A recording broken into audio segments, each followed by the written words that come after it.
ఇప్పుడు no cost cough syrup తో 60 రూపాయల విలువ గల ఇన్హేలర్ పూర్తిగా ఉచితం. దెబ్బకి దగ్గు జలుబు మాయం. నియోజకవర్గంలో పనుల కోసం సీఎంని కలిశామని ఓవైపు ఎమ్మెల్యేలు చెప్తుంటే కేటీఆర్ సిగ్గుందా అని మాట్లాడడం ఏంటని ప్రశ్నించారు మంత్రి జూపల్లి. గతంలో 88 మంది ఎమ్మెల్యేలు ఉన్నా కూడా మిగతా పార్టీల ఎమ్మెల్యేలను బీఆర్ఎస్ చేర్చుకోలేదా అని నిలదీశారు.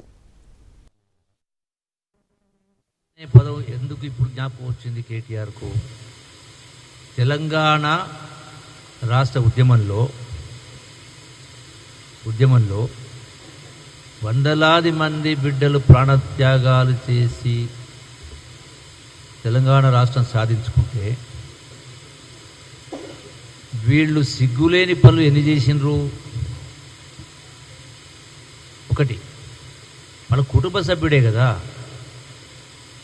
అంబేద్కర్ను పొగిడే మాట మాట్లాడుతూ, రాజ్యాంగం గురించి మాట్లాడుతూ, మళ్ళీ అదే కేసీఆర్ పెగ్గులు పోసేటువంటి ఎవరైనా సంతోష్ కుమార్ రాజ్యసభ మెంబర్ ఇచ్చాడు. దేనిలో నిష్ణాతుడైనా అప్పుడు ఎందుకు సిగ్గు రాలేదు వీళ్లకు?